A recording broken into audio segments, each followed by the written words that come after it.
Nossa, mano, uma vontade de jogar Roblox, véi. Nossa, eu vou até chamar o meu amigo Carlos aqui, véi. Carlos, nossa, esse lindo.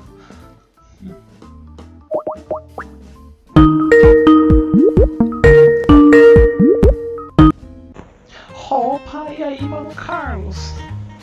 Alô, amigo Tiago! Tá afim de jogar um Roblox? Tá afim de jogar um Nossa, tô Roblox? afim sim!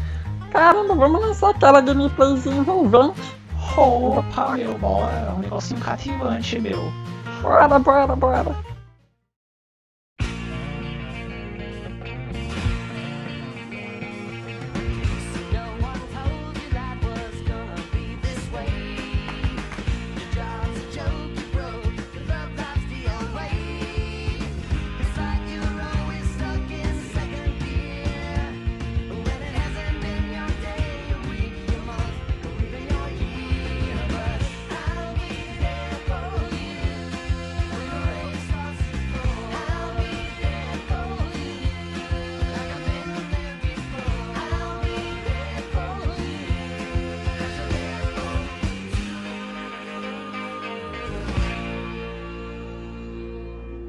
Sejam bem-vindos à mostra de matemática do segundo ano A de Informática para a Internet. Como apresentadores teremos eu, Diego Silva, e Carlos Henrique. Iremos apresentar sobre os 5 matemáticos da antiguidade que tiveram uma grande relevância na área. Fiquem com o vídeo. René Descartes. René Descartes é filho de uma família nobre que nasceu no dia 31 de março de 1596. Ele nasceu em La Reine, que era uma antiga província em Touraine. Ele era filósofo, cientista, matemático e também formado em direito. Na sua vida, ele estudou muito, mas ele considerava seu aprendizado duvidoso, pois ele defendia o uso da matemática em outras áreas, tais como filosofia e outras ciências, para serem precisas tão quanto a matemática. Pois para ele, todo conhecimento obtido até o momento estivesse errado, porque diferente da matemática, as outras eram questionáveis e não tinham um método preciso. E para resolver isso, ele criou um método cartesiano, que dizia um conhecimento verdadeiro, que ele seja claro, óbvio e inconfundível, assim como por exemplo 2 mais 2. E depois de ter certeza que isso é um conhecimento verídico, é necessário dividi-lo em várias partes, para estudar cada uma delas da mais simples até a mais complexa, no fim fazendo apenas revisões, verificações para saber algum conhecimento esquecido. Além disso, ele também duvidou da sua própria existência, mas chegou à conclusão que se ele é capaz de pensar, ele existe. Por fim, ele foi o fundador da geometria analítica e do sistema de coordenadas chamado plano cartesiano, e morreu no dia 11 de fevereiro de 1650 de pneumonia aos 53 anos, claramente sem amigos. Arquimedes. Arquimedes nasceu em Siracusa, atual Itália, no ano de 287 a.C. Foi um matemático, engenheiro, físico, inventor e astrônomo grego. Ele estudou em Alexandria, onde teve seu mestre Quênão de Samos, e assim entrou em contato com Erastótenes. Voltou logo a Siracusa, onde se dedicou totalmente ao seu trabalho científico. Arquimedes morreu em cerca de 212 a.C., durante a Segunda Guerra Púnica, quando forças romanas, sob o comando do general Marco Cláudio Marcelo, capturaram a cidade de Siracusa.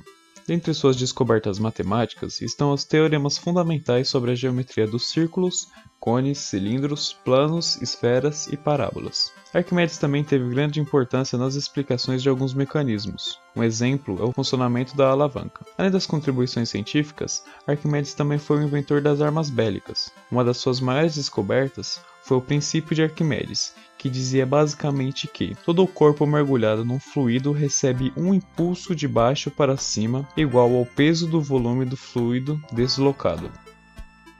Pitágoras, um filósofo, matemático, astrônomo e também músico. Ele nasceu na ilha de Samos, em 582 a.C. até 497 a.C.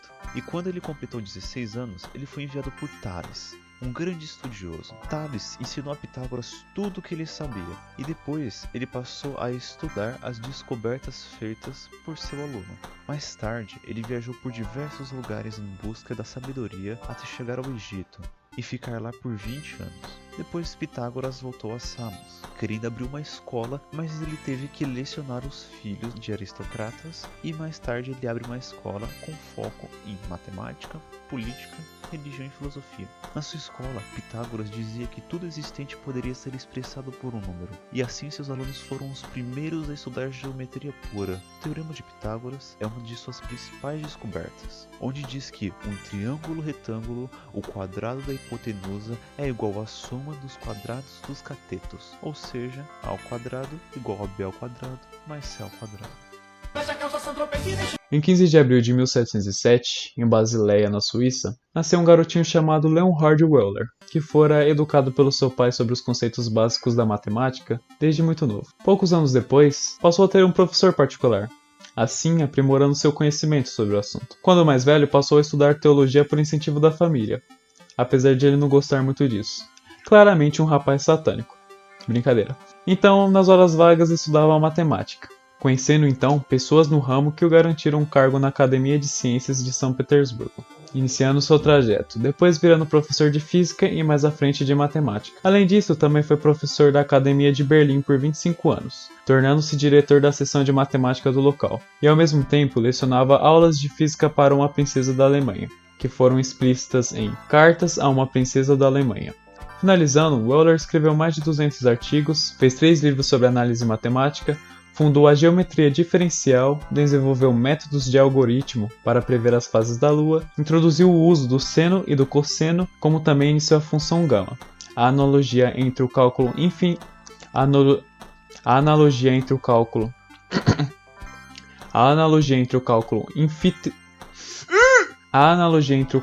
infinitesimal e o cálculo das diferenças finitas, e muito mais. Enfim, foi o maior matemático do século XVIII, e acabou morrendo em 1783. Agora vamos falar sobre o Isaac Newton, que dentre todos esses falados até agora, é particularmente o meu preferido, porque, querendo ou não, física é vida. Mas enfim, Newton nasceu em 25 de dezembro de 1642, na vila Woolsthorpe by Colsterworth, situada na Inglaterra.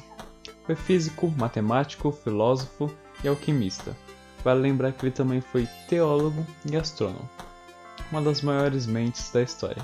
Desde cedo ele já se interessava muito pelos estudos, sendo bom aluno apesar de distraído. De qualquer forma, em certo momento, devido a um professor, passou a se interessar por matemática e a ler livros sobre a área, chegando um tempo depois a desenvolver ideias fundamentais até os dias de hoje. Uma delas são as leis de Newton. 3 regras que falam respectivamente que um corpo permanece em repouso ou não sofre alterações de velocidade se não for afetado por algo externo, que a velocidade de um corpo varia de acordo com a resultante das forças que atuam sobre ele, e por fim, a mais clássica, é que toda força de ação é correspondida por uma força de reação. Aliás, também criou o teorema binominal, desenvolvido para facilitar o encontro do polinômio que resulta da potência de um binômio. Prosseguindo, foi professor lucasiano da Trinity College, recebeu prêmios como Fellow of the Royal Society e teve contribuições como estudos sobre a gravitação e movimentos do corpo, como também sobre a composição da luz e estudos em química, geometria, teologia, alquimia e filosofia. Por fim, infelizmente essa lenda nos deixou em 31 de março de 1727.